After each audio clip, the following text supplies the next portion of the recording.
Good morning, and thanks for joining me. Today, many of our schools are opening their doors to students for the first time in 18 months. Being in the classroom is the ideal setting, and I'm glad that our kids are getting back into in-person learning.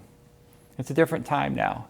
We know that masks work to prevent the spread of the virus, and we know that the vaccine for anyone 12 and over to ensure that our schools can remain open and that the vaccine will keep our kids, their parents, and their teachers from getting seriously ill. I want to thank all the school districts who have put in place a mask requirement to protect their students and staff from harm. It's the right thing to do. Back to school events that included vaccine clinics brought the COVID-19 shots to a place where students and parents would naturally be, where they meet people where they are. And that's what our Department of Public Health is doing. The Health Department's comprehensive vaccination plan includes teaming up with school districts, fire departments, community groups, and businesses across the county to make getting a vaccine as easy as possible.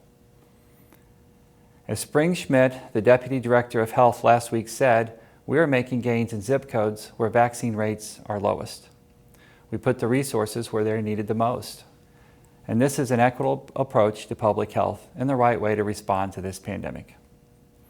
We've worked with our media partners to run ads on TV, radio, and in the newspapers, featuring a cross-section of our community encouraging vaccination. We're pulling out all the stops to get more people vaccinated. We must tap into the power of the media to change hearts and minds. Some people have criticized public health officials for working with a firm to create and place ads that stress the importance of getting a vaccine. Sadly, these are the same people who don't support requiring masks and have consistently pushed back against the advice of medical experts and public health officials. These frontline heroes are folks that we should be giving our unwavering support to, not vilifying them.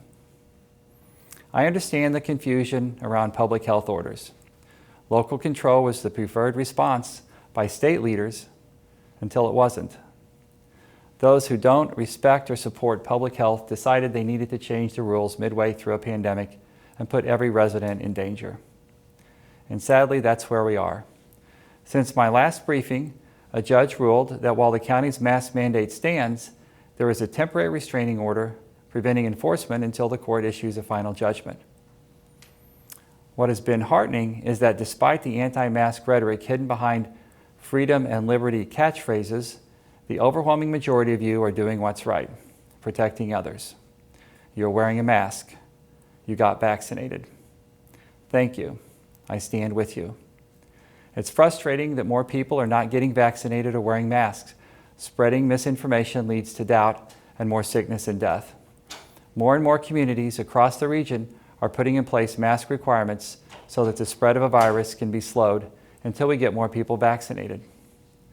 While the vaccine is widely accessible, it's not yet approved for children under 12. And that's why mask requirements are so critical. Please listen to healthcare professionals. The universal message is this: masks must be worn until we get more people vaccinated. This is not an either-or, and those who push back against mask requirements are putting our children in danger. As a medical doctor, I see no rational reason for not doing whatever is necessary to curb this virus. Excuses are just that. Wearing a mask is easy and effective, and masks save lives. Please stop saying otherwise. Masks provide our children the best opportunity at an ideal education this year. In the classroom, our educators can work to eliminate inequities. Our teachers can identify challenges and students who are facing and provide a more successful path for all of our kids.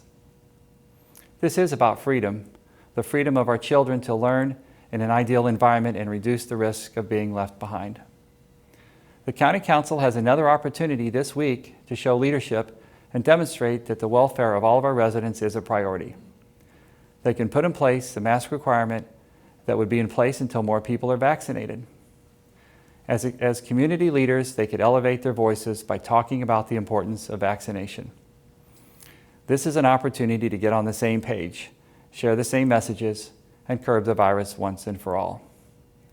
It's sad that public health has become politicized, and it's sad that some elected leaders are voting against what's best for our residents because they don't like me. You can still not like me and do what's right to protect our residents. Be on the right side of history. Thank you, and I'd be glad to take any questions. Doug? Dr. Page, we don't have any questions today. Okay, thank you.